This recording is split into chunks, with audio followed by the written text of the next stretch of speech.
어둠 속에서 별은 더욱 빛나고 무한한 우주를 드러냅니다. 우주는 우리가 누구인지,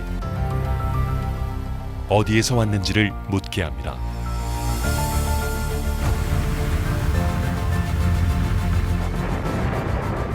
우주를 향한 인간의 호기심은 끝이 없습니다.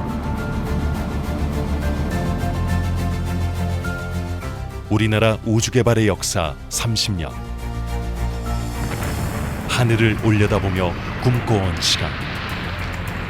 우리의 힘과 열정으로 우주를 향한 도전은 계속됩니다.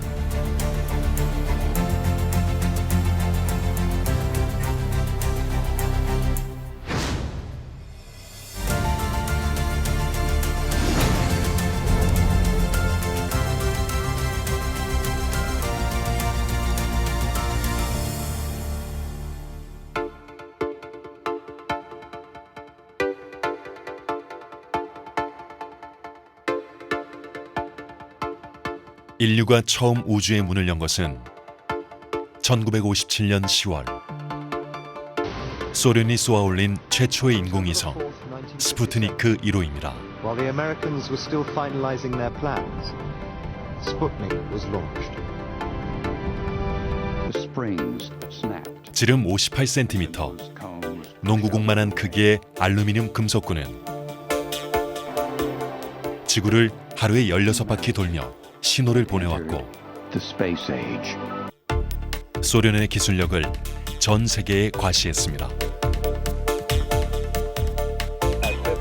충격에 빠진 미국은 국가적 자존심을 건 유인 달 탐사 프로젝트인 아폴로 계획을 세웁니다.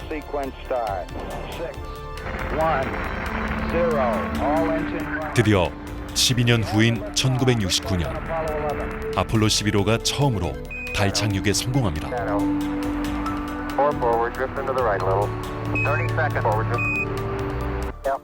인류가 달을 밟는 꿈 같은 일이 현실로 이루어진 겁니다.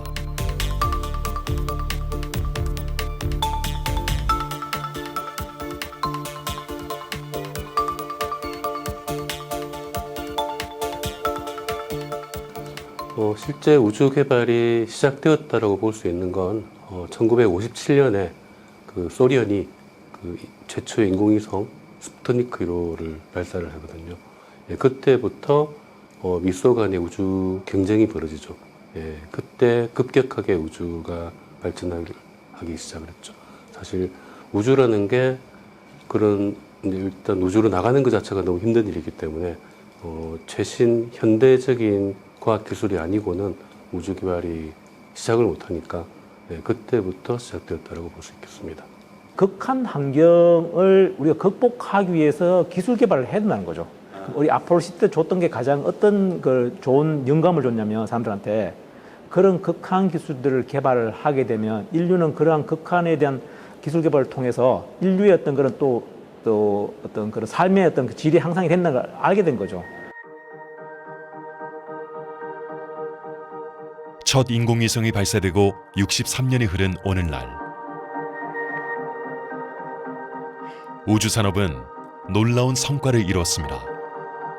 발사된 인공위성은 1만 개가 넘고 한 해에만 1천여 개가 새로 궤도에 올라갑니다. 이제 우주산업은 경이로운 역사를 쓰며 기술의 정점을 향해 나아가고 있습니다.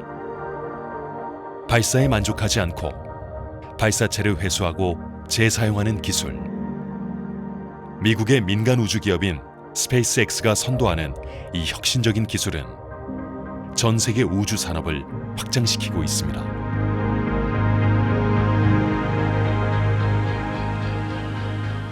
스페이스X도 아주 많은 실패를 경험을 하면서 그런 기술을 습득하고 최종적으로는 이 기술을 획득을 했는데요. 저희도 이제 그런 모습을 보면서 용기를 내서 이제 도전을 해야 할 것이고, 실제로 지금 저희가 연구를 시작했습니다, 이미. 그래서 우리나라도 조만간 어떤 재사용 기술을 확보하는 그날이 올 것으로 생각합니다. 일단 우주 개발을 국가가 했던 이유가 돈은 굉장히 많이 드는데 그걸로 수입은 안 들기 때문에 들어오는 게 없기 때문에 국가밖에는 할 수가 없는 그런 일이었거든요. 근데 이제 지금 민간이 참여를 하게 되는 결정적인 이유는 우주로 가는데 비용이 예전보다 훨씬 적게 든다. 그 핵심은 재사용 발사체입니다. 한국의 민간 기업들도 재사용 발사체 기술 개발에 나서고 있습니다.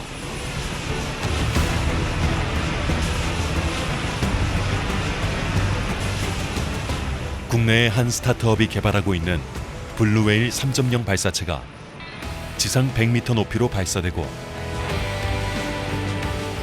공중에서 비행하던 발사체는 다시 제자리로 돌아와 안착합니다.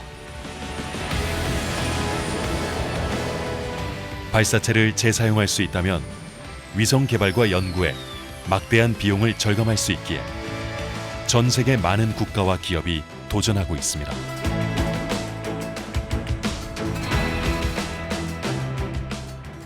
발사체를 재활용해야 이제 그 단가를 낮출 수 있다고 판단을 하고 있습니다. 그렇기 때문에 이제 재사용을 저희가 목표를 하고 있고요. 발사체 2단 발사체 같은 경우는 이제 결국에는 끝까지 위성이랑 같이 가면서 놓아주기 때문에 2단 자체를 재활용할 수는 없지만은 1단과 그리고 그 페어링 같은 경우는 저희가 다 재활용을 하려고 그렇게 구성을 하고 있습니다.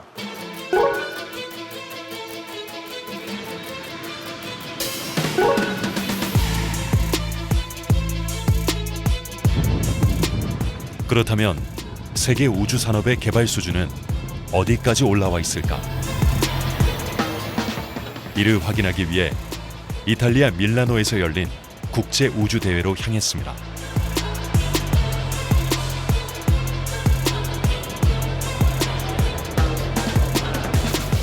75회째를 맞는 국제 우주 대회는 국제 우주 항행 연맹이 1950년부터 매월 10월에 개최해온 세계 최대 규모의 우주 행사입니다. 가장 최신의 우주 기술과 연구를 엿볼 수 있는 자리이자 참가자들의 소리 없는 치열한 경쟁의 현장이기도 합니다.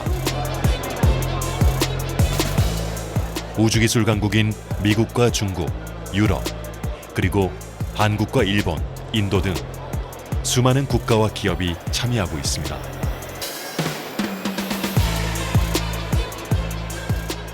It's for sure the largest IAC ever, because we are reaching something like 12,000 participants, and the numbers are extremely impressive with respect to the previous edition. And we have here 120 countries represented by scientists working on astronautics.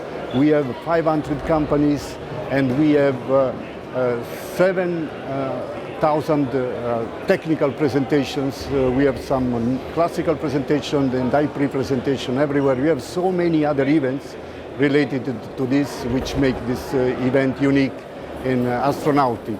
The theme of this Congress is responsible space for sustainability. So we are working to make all the space adventure to be sustainable.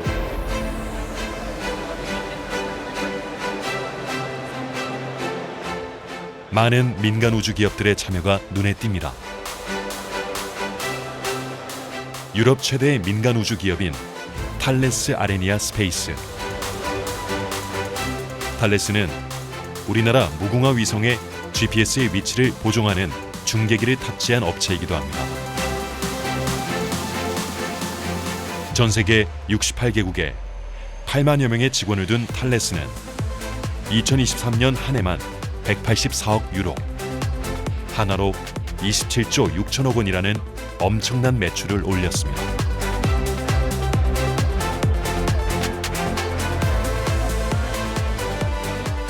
And to showcase also all the products of our company, you may see around we are active on everything from telecom to observation, exploration, navigation. You may see here our current projects are related to lunar exploration. You may have heard about the Artemis mission that will fly a station around the moon, and we are proud to be producing all the 3 pressurized models that will constitute this gateway to the moon. We are also the prime of the ExoMars mission that will land on Mars in 2028 with the capacity of drill 2 meters down the surface in order to search for life on the red planet. And earlier this year, working with KARI in Korea, we have developed and qualified CAS, which is a navigation system, which is devoted to navigation, but also with particular features that ensure life security and life sustainability functions. 위성통신망 구축과 관측 자료 활용 분야에서 우리나라와 협력을 강화하고 있는 탈레스. 우주산업의 성과를 우리 삶 속으로 가져오는 중요한 역할을 맡고 있습니다. 우주와 지구를 잇는 기술, 그 끝은 누구도 가늠할 수 없습니다. 예를 들어서 인터넷이 처음 깔릴 때에는 어떤 서비스들이 될지 그때는 아무도 몰랐거든요. 근데 지금 보면은 인터넷으로 영화도 보고 뭐 통신하고 온갖 것들을 다 하고 있잖아요.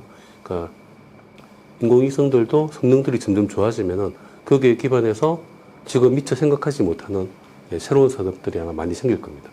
그런 산업들이 누가 어떤 아이디어를 내어서 어떤 산업을 하느냐가 새로운 큰 그 경제 규모를 만든다든지 그런 일들이 아마 벌어질 거라고 생각을 합니다. 전 세계 우주 산업의 시장 규모는 급성장을 거듭하며 10년 뒤에는 지금의 2배가 넘는 1조 1천억 달러에 이를 것으로 예상됩니다. 특히 전체 예산의 58%를 차지하는 미국의 경우 예산의 주 사용처는 민간 우주 기업을 지원하는 일입니다. 무려 250억 달러, 한화로 35조 원에 달하는 막대한 금액입니다.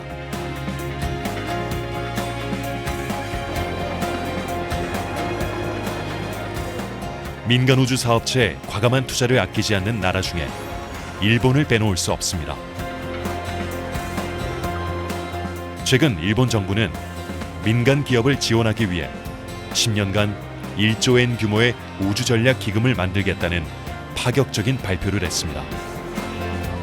무인 달 탐사선 슬림을 쏘아 올리며 세계에서 5번째로 달 탐사국 지위를 얻은 일본.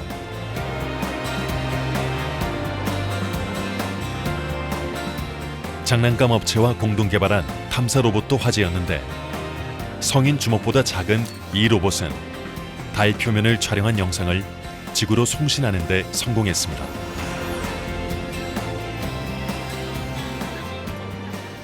We work many different type of activities like rocket launch vehicles development and research for the scientific issues, also the satellite development, and also we have many data from the Earth observation satellite.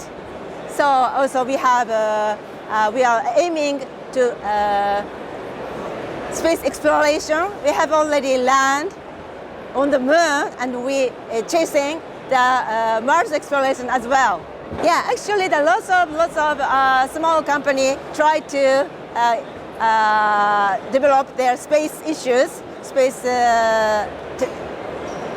products. So we are encourage their activities. So past years, space industry is very small world, but it's expanding. So we encourage them to their quality, ability.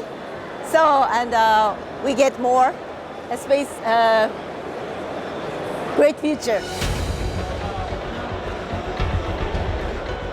우주자원 탐사 및 활용법을 제정한 룩셈부르크. 기업이 우주에서 채굴한 자원에 대해 소유권을 인정하는 이 법은 큰 관심을 끌었습니다. 룩셈부르크는 유럽 최초로 우주자원의 민간 소유를 허용한 나라로 전 세계의 다국적 우주 기업이 몰려들었습니다.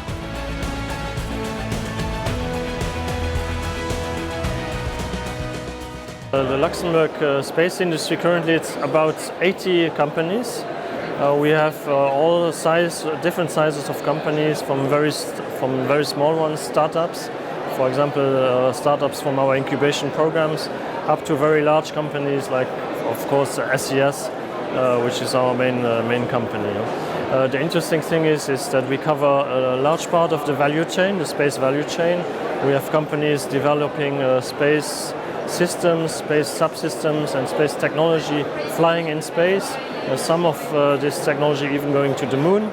And other companies are active in space operations, so in the ground segment. And then, of course, we have a whole range of companies active in the applications, using data for different applications. 민간 기술이 우주 산업과 만나면서 새로운 우주 경제가 만들어지고 있습니다. 지상 장비와 위성 서비스가 우주 산업의 핵심 축으로 자리 잡고 있습니다.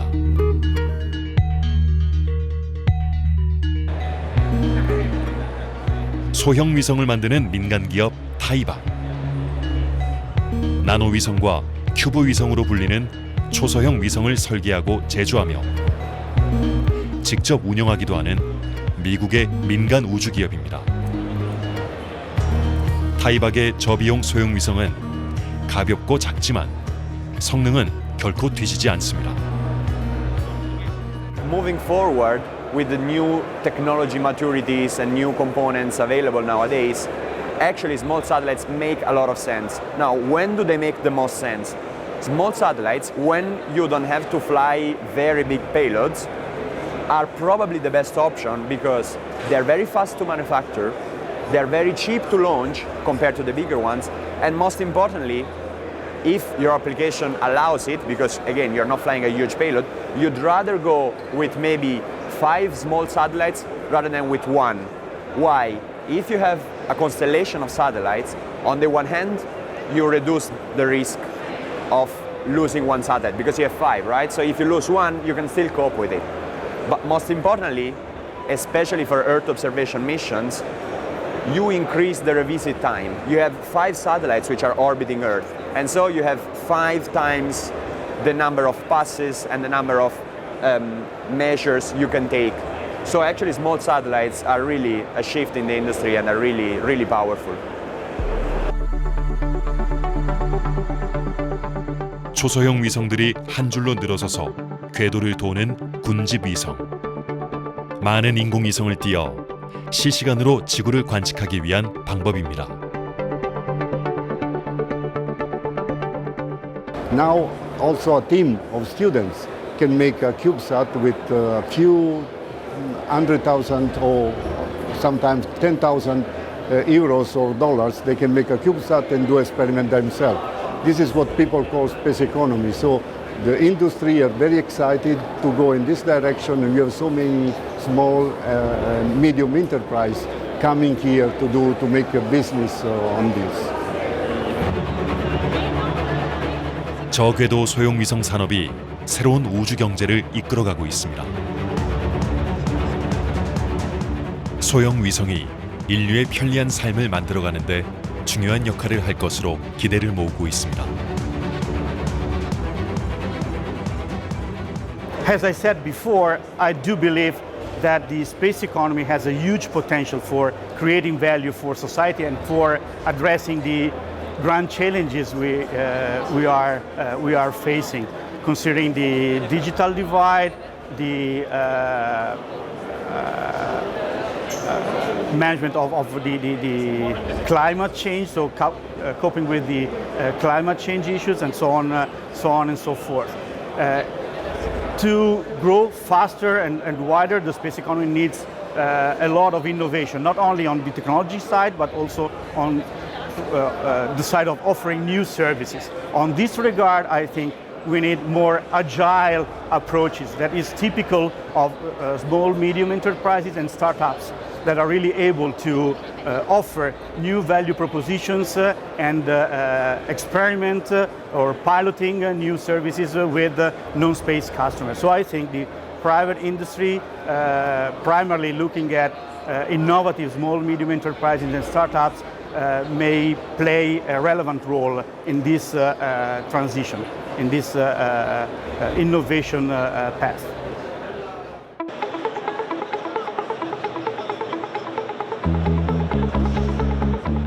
국제 우주 대회에 참가한 한국의 민간 기업들에도 많은 관심을 보였습니다. 한국도 정부가 주도하고 민간이 참여하는 단계를 지나 이제는 직접 기업이 독자적인 기술을 개발하고 기체를 생산해내는 민간 주도형 새로운 우주 시대로 거듭나고 있습니다.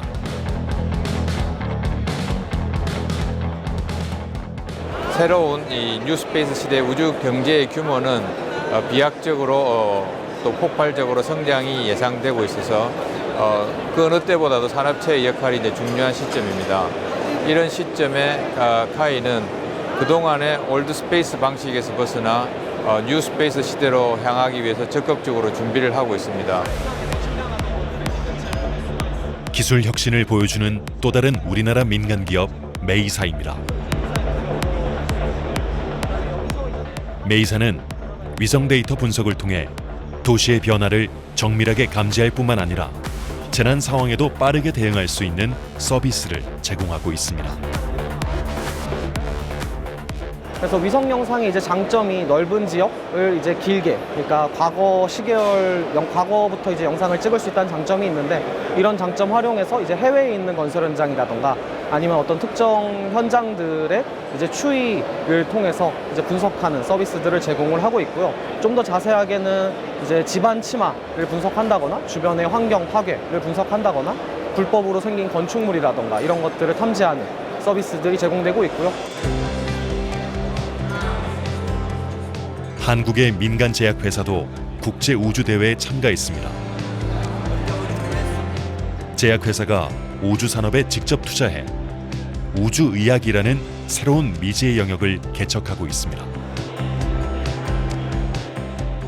건강한 사람뿐만 아니라 뭐 예를 들어 만성 질환을 겪고 있는 사람도 우주에 갈 수 있는 시대가 올 텐데, 그때 또 반응할 수 있는 질환들은 또 되게 다양하고, 그래서 아직까지 지금 우주에 간 사람이 다 합쳐서 500명이 안 되는데, 그러다 보니까 저희가 아직 우주에서 인간이 오래 체류할 때 어떤 건강 상태가 그 변화가 있는지 모른다. 그래서 이제 나사도 아직도 연구를 지금 많이 하고 있는 부분들이 있고요. 그래서 그거를 미국뿐만 아니라 글로벌적으로 이 휴먼스 인 스페이스 프로그램을 통해서 같이 해결해 보자. 그게 큰 목적이라고 생각해 주시면 될 것 같습니다. 휴먼 인 스페이스는 인류의 우주 장기 체류에 대비한 아이디어를 발굴하는 프로그램으로 보령이 2022년부터 추진 중입니다. 과연 어떤 성패가 따를지 아직은 그 끝을 알 수는 없지만 우주의학에 대한 연구는 이미 세계 여러 곳에서 빠르게 이루어지고 있습니다.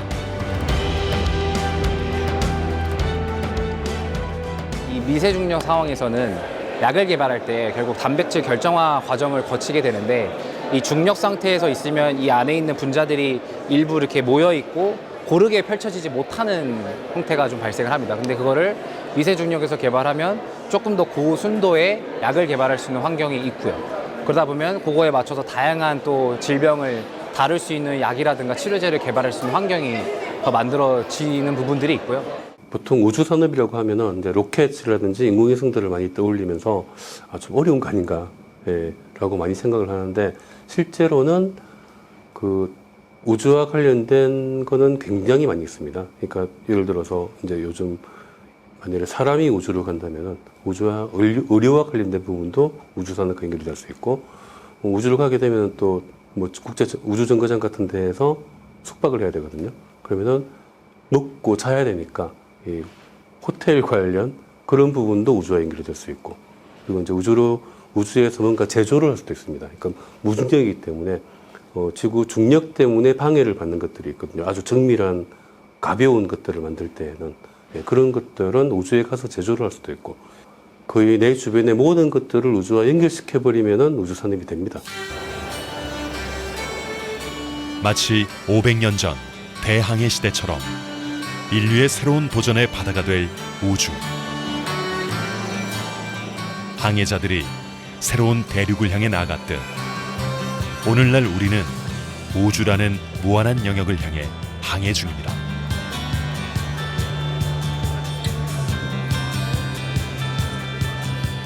대한민국 정부도 시대의 흐름에 맞춰 2045년까지 2,000개의 우주항공 기업을 육성하고 50만 개의 일자리를 창출하겠다고 밝혔습니다.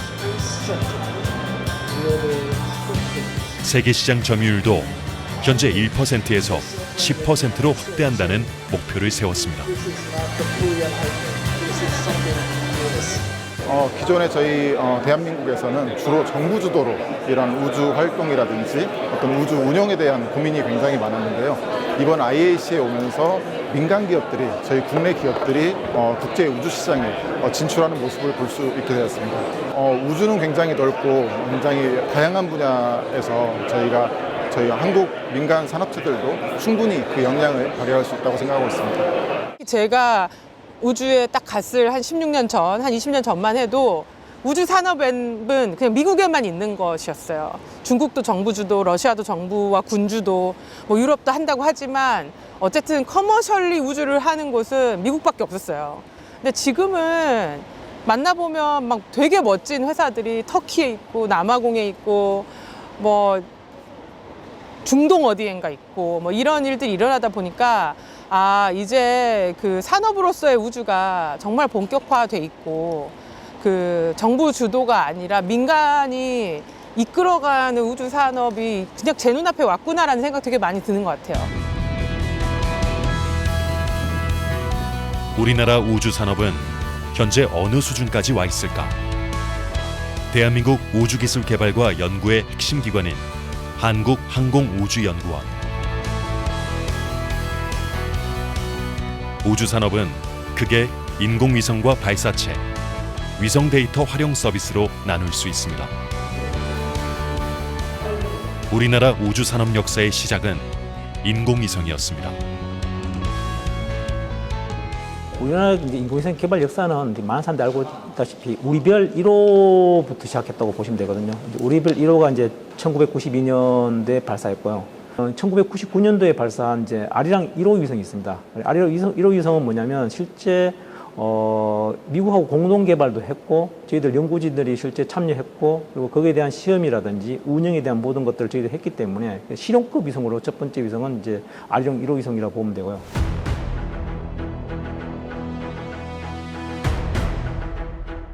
우리 손으로 만든 첫 번째 실용급 위성 아리랑 위성은 1999년 첫 발사된 1호를 시작으로 현재까지 총 5기체가 우주로 향했습니다.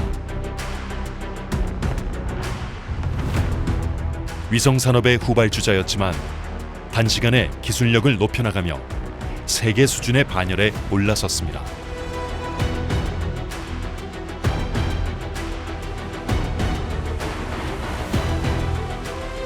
아리랑 위성의 특징은 저궤도를 돈다는 점입니다. 궤도가 높은 정지궤도 위성에 비해 지구와 가까워서 통신이 빠르고 발사 비용이 절감됩니다.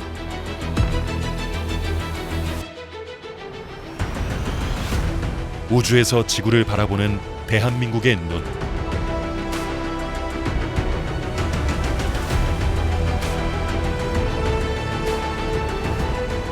해상도 1m 이하, 서브미터급 광학 카메라는 세계 인공위성 기술의 최정점이지만 대한민국은 그 기록을 갱신했습니다.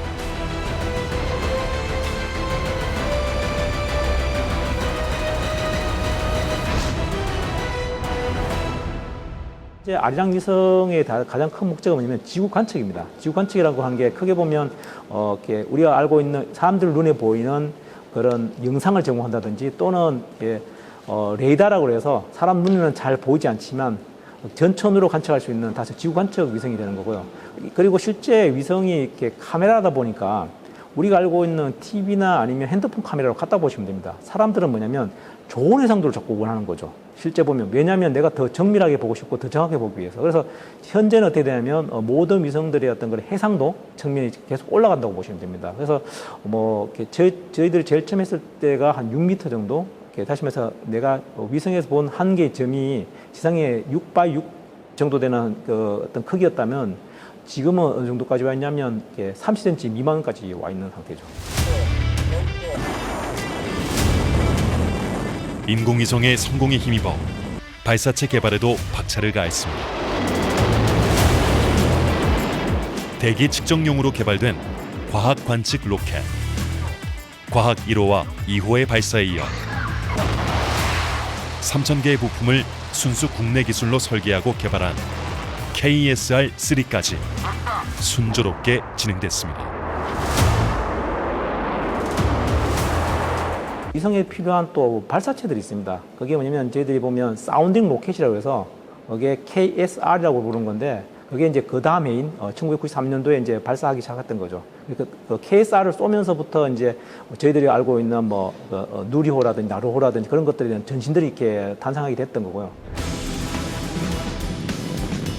2013년 1월 수많은 도전 끝에 나로호가 하늘로 날았습니다. 러시아의 도움을 받아 만든 발사체였지만 우리가 만든 인공위성을 스스로의 힘으로 한국에서 쏘아 올린 첫 로켓입니다. 그리고 9년 뒤 순수 우리나라 기술로 거듭난 누리호가 1차 실패를 딛고 다시 발사대에 세워져 마침내 우주강국 대한민국을 알리는 신호탄을 쏘아 올렸습니다.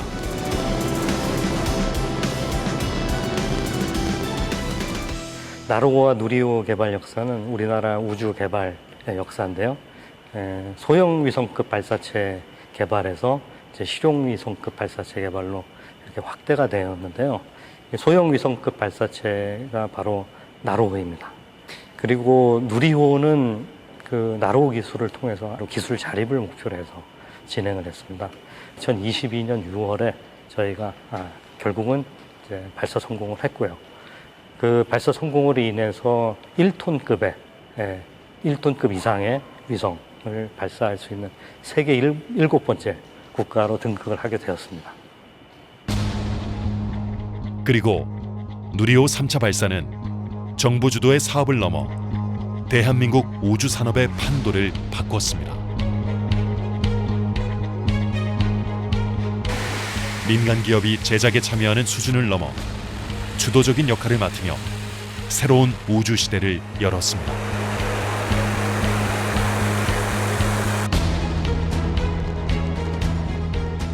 이 기세를 몰아 한국 정부는 한국형 위성 항법 시스템인 KPS 사업을 추진한다고 밝혔습니다. 2035년까지 한반도 인근에 8개의 위성을 띄워 초정밀 위치 정보를 국방과 민간, 공공 분야에 활용한다는 계획입니다.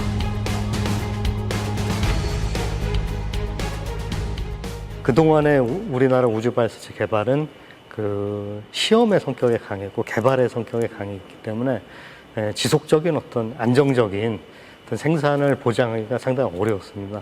앞으로 우주 산업 생태계를 확장을 시키면 아마도 좋은 결과가 있지 않을까. 3, 2, 1, 발사.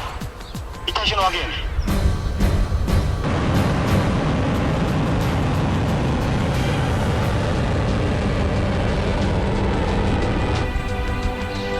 발사 정상.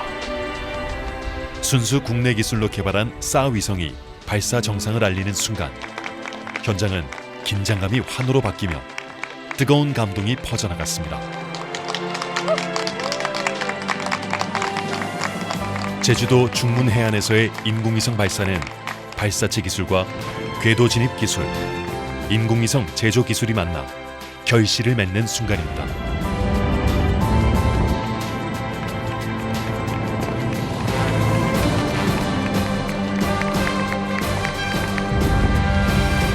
그동안 해외에 많이 의존하던 발사체 분야에서 첫 국산화를 이뤄낸 것은 물론 민간 기업이 위성 개발의 주역으로 떠오른 역사적인 날이었습니다.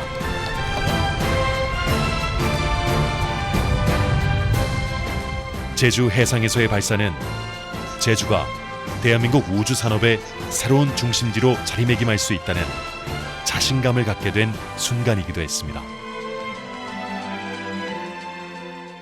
오늘 위성은 저희들이 어떻게 보면 실제 사용한다라기보다는 실험에 가까운 위성이고요. 또 저 위성보다도 성능이 훨씬 좋은 위성들이 저희들이 지금 개발되고 있습니다. 그래서 제주가 이제는 우주로 가는 그런 장소가 될 것이다 이렇게 생각하고요.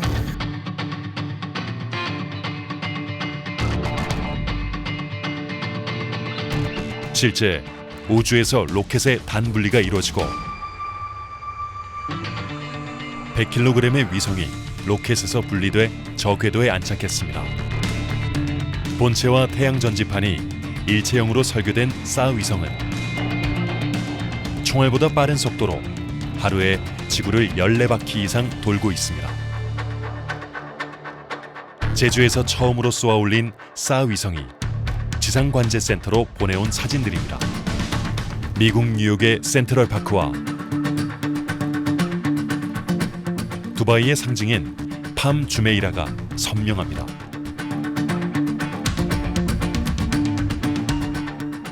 사 위성이라고 하는 거는 레이더 영상을 촬영하는 겁니다. 레이더로 촬영한다고 하면 좀 어색하겠지만 우리가 레이더로 스캔을 한다 이렇게 생각하시면 편할 것 같고요. 이거는 전파를 이용하는 것이기 때문에 구름이나 날씨에 관계없고요. 그리고 야간에도 동일하게 우리가 촬영이 가능합니다. 발사 장소를 제주로 택한 이유는 인공위성이 저궤도로 빠르게 진입하기에 유리한 지리적 장점과 제주가 바다로 둘러싸여 있어 발사에 안전한 지역이기 때문입니다. 제주는 인공위성을 쏘아 올리는데 가장 효율적이고 안전한 천혜의 환경을 갖추고 있습니다.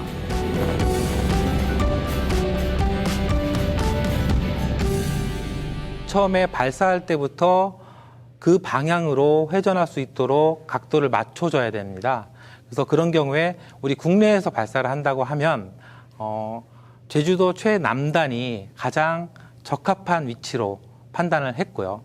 그 제주도 특유의 관광과 콘텐츠 산업이 잘 발달되어 있는 환경은 우주 산업이 확장성을 그 다른 지역으로 확장할 수 있는 그 확장성이 타 지역에 비해서 훨씬 많다고 생각합니다. 또한 그 육지와 분리되어 있는 그 제주도라는 그 지정학적 환경은 발사 시설이나 우주 산업 테스트베드 조성에 매우 유리하다고 생각하고 있습니다.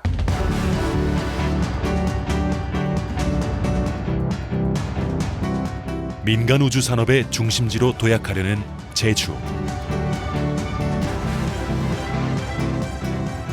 그 핵심은 30만 제곱미터가 넘는 하원 테크노 캠퍼스에 있습니다. 한화 시스템이 1천억 원을 투자해 2025년 말을 목표로 한화 우주센터를 건설하고 있습니다. 한화 우주센터가 완공되면 지구 관측용 고성능 영상 레이더를 탑재한 위성 생산 공장이 들어서고 매달 8기 이상의 위성을 제조한다는 계획입니다.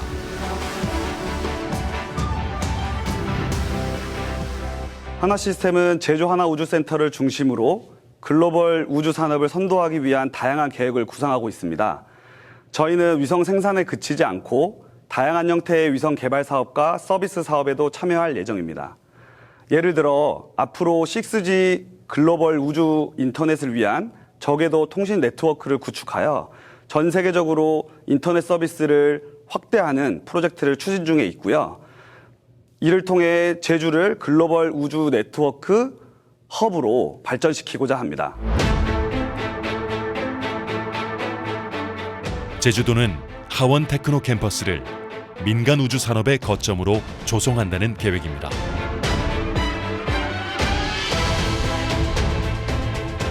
앵커 기업인 한화 시스템을 중심으로 우주 기업들과 연구기관들을 유치할 준비를 하고 있습니다.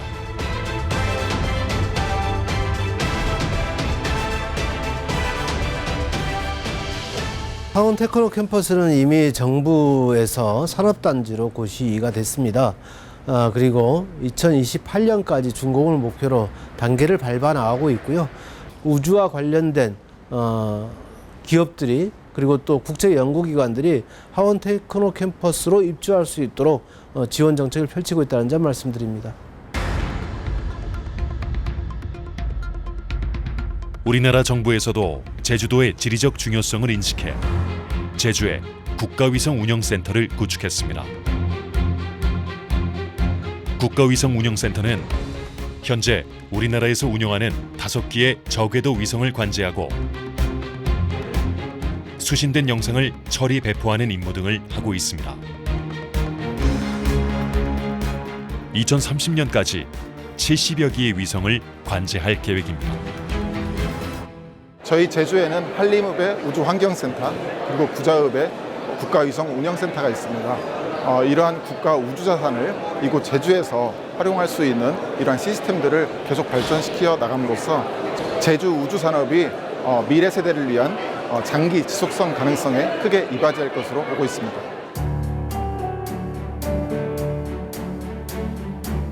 제주시 한림읍 상대리 우주지상국 운영업체인 컨텍의 아시안 스페이스파크가 자리에 있습니다. 지상국이란 지상의 위성 안테나를 통해 위성과 데이터를 주고받고 처리하는 역할을 합니다. 컨텍의 지상국에는 정지궤도 위성 안테나 4기와 저궤도 위성 안테나 5기가 설치돼 운영되고 있습니다. 앞으로 3기를 더 설치해 총 12기의 위성 안테나를 운영할 계획입니다.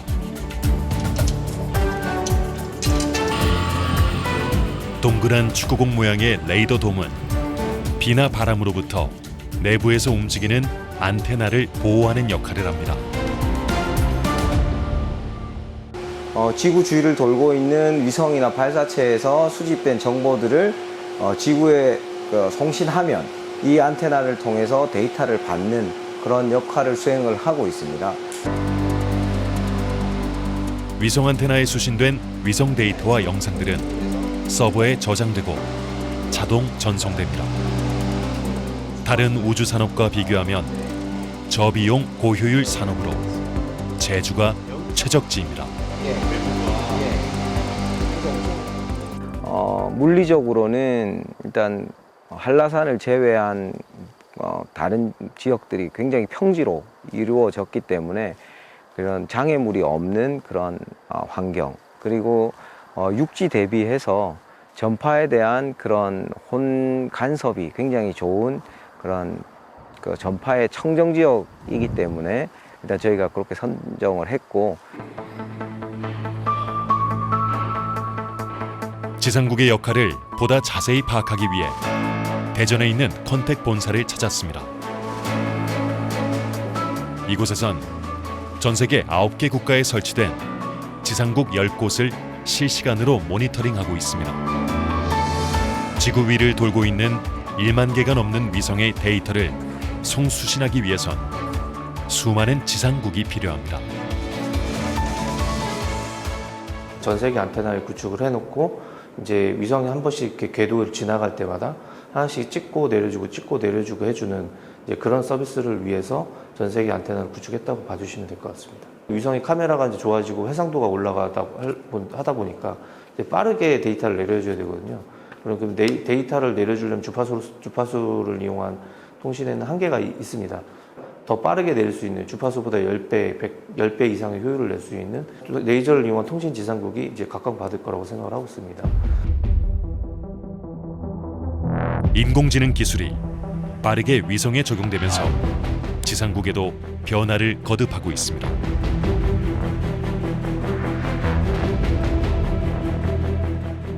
지금 우주 산업이 확장됨에 따라서 다양한 첨단 기술도 같이 이렇게 협력 체계가 굉장히 늘어나고 있습니다. 예를 들면은 AI라든가 딥러닝, 그리고 클라우드 시스템도 우주 산업에 굉장히 많이 투입이 되고 있고 이미 다양한 서비스를 제공을 하고 있습니다. 위성 데이터를 활용해 서비스하는 전문 업체들도 계속 늘고 있습니다. 스핀오픈 기업인 아이옵스는 우리나라 국가위성 10기와 여러 해외 위성들을 운영하고 거기에서 나오는 데이터들을 처리하는 업무를 하고 있습니다.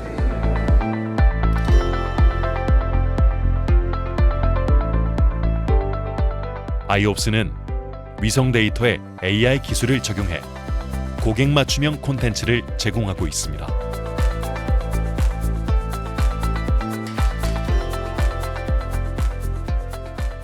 위성의 영상 데이터의 특성이 굉장히 넓은 지역의 영상을 획득할 수 있다는 거고요. 그 영상 안에는 굉장히 다양한 정보들이 있습니다. 그 정보들을 AI 기술로 이제 분석해서 사용자에게 보여주는데요. 주로 재난재해 분야에서는 홍수, 그리고 산불 이런 것들을 빠르게 분석해서 보여줄 수 있고요. 그리고 산업 분야에서는 그 항만 지역에 선박이 오가는 거, 그리고 물동량, 그리고 자동차가 마트에 몇 대가 되어 있는지에 따라서 그런 산업 활성화 정도를 알 수 있고요. 그리고 농업 분야에서는 농작물의 수확량 이런 것들을 다 파악을 할 수 있습니다. 그래서 빅데이터 AI 기술을 활용해서 위성 영상으로 더 많은 정보를 뽑아낼 수 있고요. 위성 영상이 점점 더 해상도가 높아지고 선명할수록 더 많은 정보들을 뽑아낼 수 있기 때문에 앞으로 무궁무진한 데이터 활용들이 예상됩니다.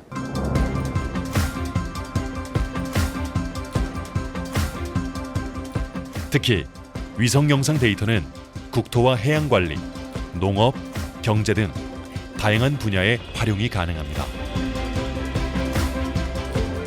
위성 영상이 중요해지면서 많은 민간 기업들이 위성 서비스 산업에 뛰어들고 있습니다. 우리가 2000년대 초반을 생각해 보면 인터넷 사용이 지금처럼 많은 변화를, 많은 서비스가 있을 거라고는 상상을 하지 못했습니다. 근데 이제는 우주 산업도 우주 인터넷이 만들어지고, 그리고 발사 비용이 저렴해지면서 관련된 산업들이 굉장히 폭발적으로 증가할 것으로 예상되고요. 20, 30년 후에는 우리가 상상하지 못했던 우주 산업 미래가 펼쳐질 것으로 생각합니다. 그래서 우주 산업은 선진국형 고부가치 산업입니다. 그래서 많은 선진국에서는 이 우주 산업에 뛰어들고 빠르게 기술 우위와 기술을 선점해서 고부가치 산업을 만들어내려고 하고 있습니다. 민간 우주 산업이 제주 경제의 새로운 주력 산업이 될 수 있을 것으로 기대합니다. 특히 위성 정보 활용 산업은 그 현지화와 현장 자료와의 융합이 매우 중요합니다. 따라서 제주도의 위성 정보 활용 산업이 잘 안착된다면 도내의 양질의 일자리 창출에 크게 기여할 수 있다고 예상합니다.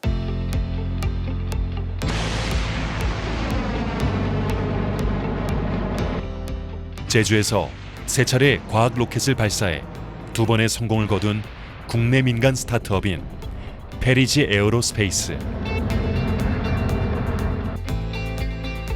제주의 본사 이전을 검토하고 있는 페리지 에어로스페이스는 재사용 소형 발사체 개발에 박차를 가하고 있습니다. 소형 발사체 블루웨일 1은 200kg의 위성을 탑재해 500km 궤도로 쏘아 올릴 수 있게 제작하고 있습니다.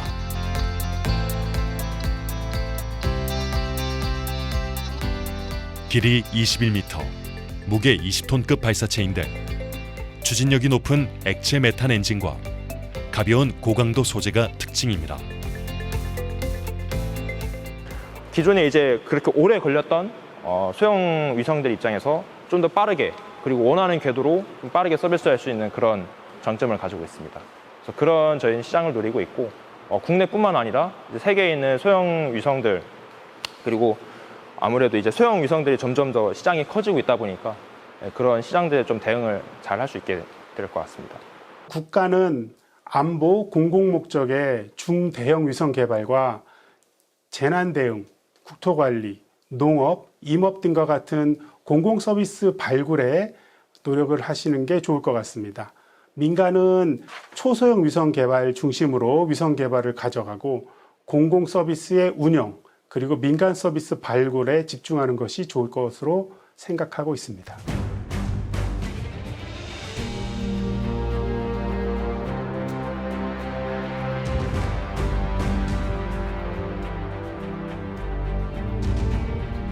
(1000mm가) 넘는 집중호우로 산지천에 홍수 발생이 예상됩니다. 인근 주민들은 빠르게 안전지대로 대피 바랍니다. 한라산에 산불이 발생했습니다. 제주 해상에 불법 거선이 다수 발견됐습니다.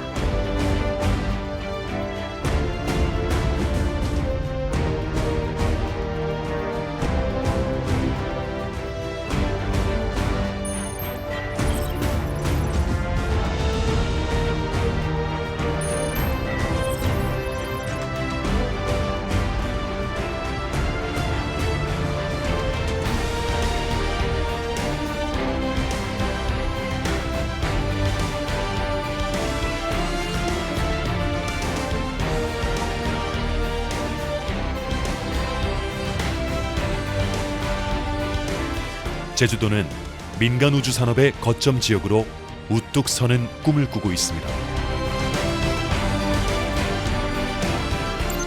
민간 소형 발사체와 위성 개발, 지상국 서비스, 위성 데이터 활용과 우주 체험에 이르기까지 제주형 우주경제 가치 사슬을 만들 계획을 하고 있습니다.